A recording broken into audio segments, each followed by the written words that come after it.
नमस्कार। मैं डॉक्टर सरमन सैनी, सहायक आचार्य, राजकीय महाविद्यालय नवलगढ़। आज की इस क्लास में एक बार फिर आपका स्वागत है। आज की क्लास में अपन पढ़ेंगे वेस्टर्न पॉलिटिकल थॉट के एक महत्वपूर्ण विचारक निकोलो मैकियावेली। मैकियावेली एक आधुनिक युग का पहला विचारक था और मैकियावेली ऐसे समय पैदा हुआ था जब मध्य युग का अंत हो रहा था और आधुनिक युग का प्रारंभ हो रहा था। 1469 में इटली के फ्लोरेंस नगर में उसका जन्म हुआ और 1527 में उसकी मृत्यु हुई। तो मैकियावेली मध्य युग और आधुनिक युग के बीच की सीमा रेखा में पैदा हुआ और उन परिस्थितियों का जो प्रभाव उसके चिंतन पर पड़ना स्वाभाविक था। वो समय एक ऐसा समय था जब मध्ययुगीन प्रवृत्तियों का अंत हो रहा था और आधुनिक प्रवृत्तियों का उदय है वो हो रहा था और वो जो प्रभाव उसके चिंतन पर देखने को मिलता है। और आधुनिक राजनीतिक चिंतन की जो प्रवृत्तियां वो सर्वप्रथम मैकियावेली के चिंतन में देखने को मिलती हैं। आधुनिक राजनीतिक चिंतन की प्रवृत्तियां ये थी कि आधुनिक राजनीतिक चिंतन जो था वो पूरी तरह से लौकिक था, सांसारिक था और राजनीतिक। मध्ययुगीन चिंतन की विशेषता ये थी कि मध्ययुगीन चिंतन जो था वो पूरी तरह से धार्मिक मान्यताओं से प्रभावित था, वह पारलौकिक और ईश्वरीय मान्यताओं से प्रभावित था। मैकियावेली का चिंतन पहला ऐसा चिंतन था जो पूरी तरह से सांसारिक था, लौकिक था, धार्मिक और अंधविश्वासों से वह पूरी तरह से मुक्त था। इसलिए मैकियावेली के चिंतन को पहला आधुनिक चिंतन मानते हैं और मैकियावेली को ही आधुनिक राजनीतिक चिंतन का जनक भी है वो मानते हैं। मैकियावेली एक राजनीतिक विचारक ही नहीं था बल्कि वह एक कूटनीतिज्ञ था, वह एक कवि भी था, वह एक नाटककार भी है वो था। वह बहुत पढ़ा लिखा व्यक्ति नहीं था, वह सामान्य वहाँ के विदेश विभाग का एक सामान्य सा क्लर्क था, लेकिन उसकी योग्यता के आधार पर उसने विदेश विभाग के में बड़े पदों पर है वो आरूढ़ हुआ और इटली के राजदूत के रूप में अनेक देशों में रहने का उसको अवसर मिला। अनेक देशों में जब वो रहा तो वहाँ की राजनीति और राजनीतिक प्रक्रिया और राजनीति में चल रहे छल कपट और कूटनीति का उसको व्यवहारिक ज्ञान और अनुभव प्राप्त हुआ और उसी से उसने अपने राजनीतिक चिंतन का निर्माण है वो उसने किया। मैकियावेली ने जो पुस्तकें लिखी हैं उसकी पुस्तकें राजनीति विज्ञान के क्षेत्र में बहुत महत्वपूर्ण हैं और विश्व प्रसिद्ध भी है। उसकी सबसे महत्वपूर्ण जो पुस्तक है उसका नाम है द प्रिंस। इसी में उसके लगभग सभी महत्वपूर्ण राजनीतिक विचार हैं वो देखने को मिलते हैं। अगली उसकी किताब है डिस्कोर्सेस ऑन लेवी। उसकी एक किताब है हिस्ट्री ऑफ फ्लोरेंस और चौथी जो महत्वपूर्ण किताब है उसकी वह है आर्ट ऑफ वार। ये उसकी महत्वपूर्ण पुस्तकें हैं। अब बात करते हैं मैकियावेली के राजनीतिक चिंतन की। तो मैकियावेली के बारे में एक बात जो महत्वपूर्ण है वो मैं आपको बता दूं कि मैकियावेली ने किसी नए राजनीतिक सिद्धांत का प्रतिपादन नहीं किया। उसने केवल शासन की व्यवहारिक कला बताई है और उसने शासक को सफल होने के तरीके बताए हैं कि एक सफल शासक को किन परिस्थितियों में किन नीतियों को वो अपनाना चाहिए। तो इस दृष्टि से मैकियावेली एक यथार्थवादी विचारक था। इसलिए मैकियावेली की तुलना प्राचीन भारतीय विचारक कौटिल्य से भी की जाती है, क्योंकि कौटिल्य ने भी एक सफल शासक के लिए सफल होने की नीतियां हैं वो बताई हैं। अब मैकियावेली ने जो राजनीति और शासक के बारे में जो जो बातें उसने बताई हैं उन पर चर्चा अपन करेंगे। उसके राजनीतिक विचारों में पहला जो विचार है वह है मानव स्वभाव संबंधी विचार। मैकियावेली ने अपनी पुस्तक प्रिंस में मानव स्वभाव की स्पष्ट व्याख्या की और मनुष्य के बारे में उसने बताया कि मनुष्य अपने स्वभाव से कोई अच्छा प्राणी नहीं है। वह अपने स्वभाव से बहुत बुरा प्राणी होता है। वह घोर स्वार्थी होता है, दुष्ट होता है। मनुष्य के प्रत्येक कार्य के पीछे उसका स्वार्थ उत्तरदायी है वो होता है। यदि वह कभी अच्छा प्रतीत भी होता है तो उससे अच्छे बनने के पीछे भी उसका स्वार्थ उत्तरदायी है वो होता है। मनुष्य का संपत्ति के प्रति विशेष मोह होता है और संपत्ति के लिए वह कुछ भी कर सकता है। मैकियावेली ने इस संदर्भ में कहा है कि मनुष्य अपने पिता के हत्यारों को माफ कर सकता है लेकिन अपनी संपत्ति छीनने वालों को कभी भी माफ नहीं कर सकता। इसलिए मैकियावेली ने शासक को सुझाव दिया है कि शासक लोगों को कोई भी दंड दे लेकिन उनकी संपत्ति का हरण कभी ना करे। मैकियावेली ने कहा कि शासक ऐसे लोगों को दो तरीकों से नियंत्रित कर सकता है। पहला साधन है प्रेम और दूसरा है वो भय। तो उसने कहा कि शासक को प्रेम के चक्कर में नहीं पड़ना चाहिए और लोकप्रिय होने की कोशिश नहीं करनी चाहिए।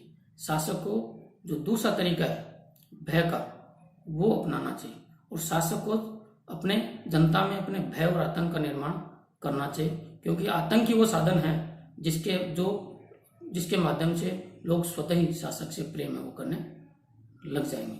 इसलिए शासक को निरंतर लोगों में अपना डर और भय व्याप्त करना चाहिए। जब तक लोगों में शासक का डर रहेगा, भय रहेगा, तब तक उसकी सत्ता को कोई चुनौती नहीं देगा और राज्य में शांति है वो बनी रहेगी।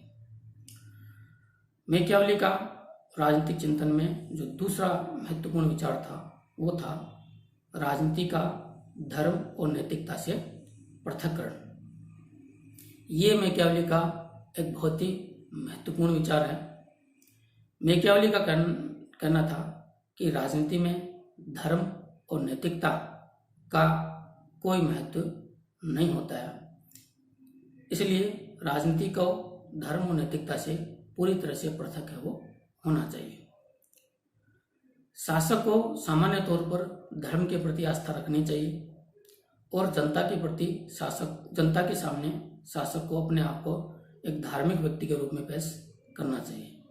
लेकिन आवश्यकता पड़ने पर जब राज्य की सुरक्षा खतरे में हो तब शासक जो है वो कोई भी ऐसा कार्य करने के लिए स्वतंत्र है जो धर्म के नियमों के विरुद्ध हो। धर्म राज्य से ऊपर नहीं होता और धर्म राज्य के समानांतर भी है वो नहीं होता। धर्म राज्य के अधीन होता है और शासक अपनी सफलता के लिए धर्म का इस्तेमाल एक साधन के तौर पर है वो कर सकता है। तो इस प्रकार मैकियावेली ने राजनीति से धर्म को पूरी तरह से पृथक किया और उसने इस प्रकार एक धर्मनिरपेक्ष राजनीति का प्रारंभ है वो किया। मैकियावेली ने धर्म के साथ ही नैतिकता को भी राजनीति से है वो पूरी तरह से पृथक किया और ये कहा कि शासक को नैतिक अनैतिक, धर्म अधर्म, पाप पुण्य, उचित अनुचित के मापदंड में बंधना नहीं चाहिए। शासक के लिए एक ही नैतिकता होती है, वो होती है राज्य की सुरक्षा। और राज्य की सुरक्षा जब खतरे में हो तब शासक है वो कोई भी ऐसा कार्य कर सकता है जो आम लोगों के लिए अनैतिक है वो माना जाता है।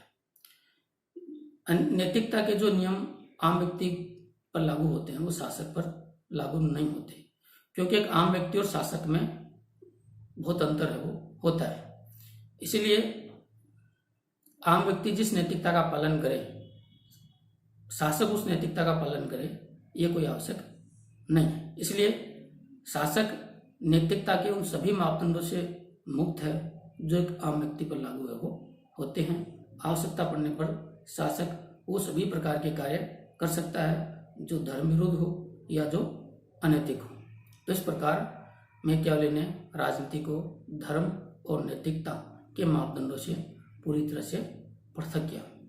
यद्यपि भारतीय राजनीति में जो है वो राजनीति को धर्म और नैतिकता से है वो जोड़कर देखा जाता है और धर्महीन राजनीति को एक बुरी राजनीति के तौर पर देखा जाता है। जैसा कि गांधी जी ने कहा था कि राजनीति जो है वो धर्महीन नहीं होनी चाहिए।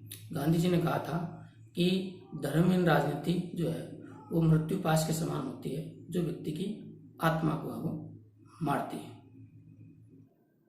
अगला विचार है साधन और साध्य का। मैकियावेली का कहना था कि शासक को साधनों के चक्कर में नहीं पड़ना चाहिए। शासक को केवल अपने साध्य यानी उद्देश्यों का ही ध्यान रखना चाहिए, और यदि उसके साध्य अच्छे हैं तो उसके लिए वह कोई भी साधन अपनाने के लिए स्वतंत्र है।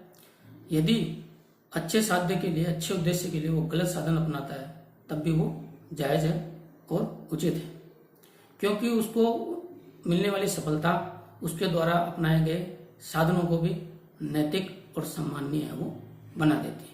तो इस प्रकार मैकियावेली ने केवल साध्यों पर बल दिया है, साधनों को महत्व उसने नहीं दिया।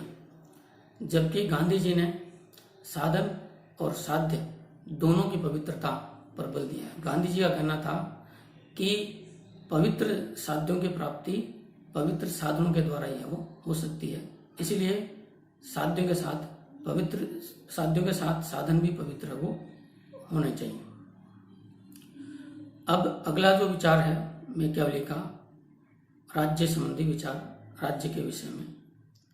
मैकियावेली ने राज्य को है वो कोई प्राकृतिक संगठन नहीं माना, बल्कि उसने राज्य को एक कृत्रिम संगठन माना है। उसका कहना था कि राज्य एक कृत्रिम और एक मानवीकृत संस्था है जिसे मनुष्य ने अपने लाभ के लिए है वो बनाया है। और राज्य जो है समाज के विभिन्न संगठन होते हैं और राज्य उन सभी संगठनों से श्रेष्ठ होता है, और राज्य किसी के प्रति उत्तरदायी नहीं होता, बल्कि अन्य सभी संगठन जो है वो राज्य के प्रति उत्तरदायी है वो होते हैं। और व्यक्तियों का एकमात्र काम होता है कि वो राज्य के आदेशों की पालना करे और राज्य के प्रति अपना सब कुछ समर्पित है वो कर दे। राज्य के दो रूप उसने बताए हैं। एक होता है स्वस्थ राज्य, जो निरंतर गतिशील होता है वह स्वस्थ राज्य होता है। दूसरा राज्य का रूप उसने बताया अस्वस्थ राज्य, जो राज्य गतिहीन होते हैं वो अस्वस्थ राज्य है वो होते हैं। नेक्स्ट विचार है उसका शासन प्रणालियों का वर्गीकरण। मैकियावेली ने भी जो है शासन प्रणालियों का वर्गीकरण प्रस्तुत किया है। उसमें उसने कुल 6 तरह की शासन प्रणालियां बताई। उन 6 में 3 शासन के अच्छे रूप बताए हैं और 3 उसने शासन के बुरे या विकृत रूप बताए। अच्छे रूपों में उसने राजतंत्र, कुलीन तंत्र और गणतंत्र को बताया है, और बुरे रूपों में उसने अधिनायक तंत्र, वर्गतंत्र और लोकतंत्र को बताया। अब सर्वोत्तम शासन प्रणाली कौन सी है, इसके विषय में उसने 2 बातें बताई। उसने अपनी पुस्तक द प्रिंस में राजतंत्र को सर्वोत्तम शासन प्रणाली बताया है, और अपनी पुस्तक डिस्कोर्सेज ऑन लिविंग में उसने गणतंत्र को सर्वोत्तम शासन प्रणाली बताया। मैकियावेली का कहना था कि यदि नागरिक अच्छे हों, अच्छे चरित्र को हों, तो उनके लिए गणतंत्र ही सर्वोत्तम शासन प्रणाली है। लेकिन ऐसा होता नहीं है।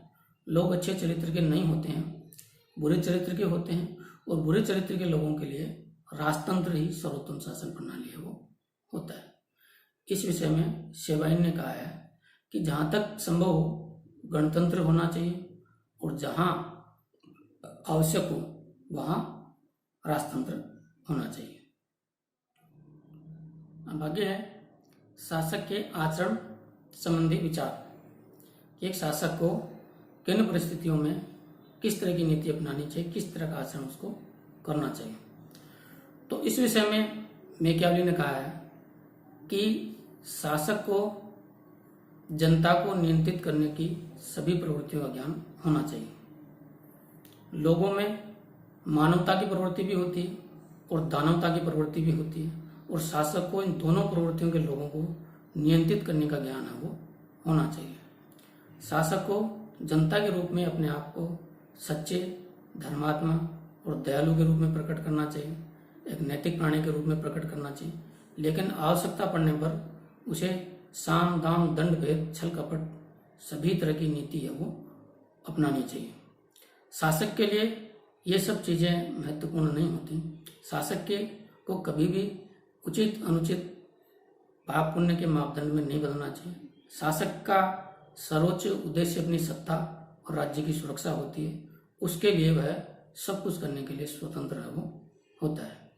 शासक को शेर की तरह वीर और लोमड़ी की तरह चालाक होना चाहिए और उसे छल कपट विश्वासघात सभी तरीकों से अपना काम बनाना चाहिए।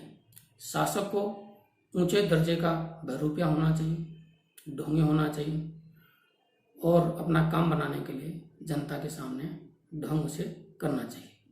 शासक को जनता को प्रसन्न करने वाले सभी कार्य स्वयं अपने हाथों से करना चाहिए और जनता को दंडित करने वाले कार्य अपने अधिकारियों के माध्यम से करवाना चाहिए, ताकि उनसे होने वाली बदनामी शासक की नहीं बल्कि अधिकारियों की ये होगी। शासक को अपने विरोधियों का और शत्रुओं का क्रूर दमन करना चाहिए और उसके बाद उस पर अफसोस प्रकट कर देना चाहिए। शासक को क्रूर होना चाहिए, क्योंकि शासक जितना क्रूर होगा उतना ही आतंक लोगों में उसका होगा और जब तक उसका आतंक जीवित रहेगा लोगों में, तभी तक उसकी सत्ता सुरक्षित रहेगी और तभी तक राज्य में शांति है वो रहेगी। इसलिए शासक को निरंतर जनता में अपने डर, भय और आतंक का निर्माण है वो करना चाहिए। तो इस प्रकार मैकियावेली ने जो एक व्यवहारिक राजनीति बताई है, उसमें उसने छल कपट, अनैतिक और अधार्मिक नीतियों का समर्थन किया है। तो कुछ लोग ये कहते हैं कि उसने समर्थन नहीं किया, बल्कि उसने जो चीज़ें पर्दे के पीछे से होती थी उनको पर्दे के सामने ला दिया। क्योंकि वो कई देशों में रहा था, कई देशों की राजनीति को उसने नज़दीक से देखा था। उसने ये अनुभव किया कि राजनीति में पर्दे के पीछे यही सब कुछ है वो होता है और पर्दे के पीछे होने वाली राजनीति को मैकियावेली ने पर्दे के सामने ला दिया, लोगों के सामने उसने प्रकट है वो कर दिया। तो इस प्रकार ये है मैकियावेली का राजनीतिक चिंतन और इस चिंतन के आधार पर अपन ये कह सकते हैं कि मैकियावेली भी भारतीय विचारक कौटिल्य के समान ही एक यथार्थवादी विचारक था। धन्यवाद।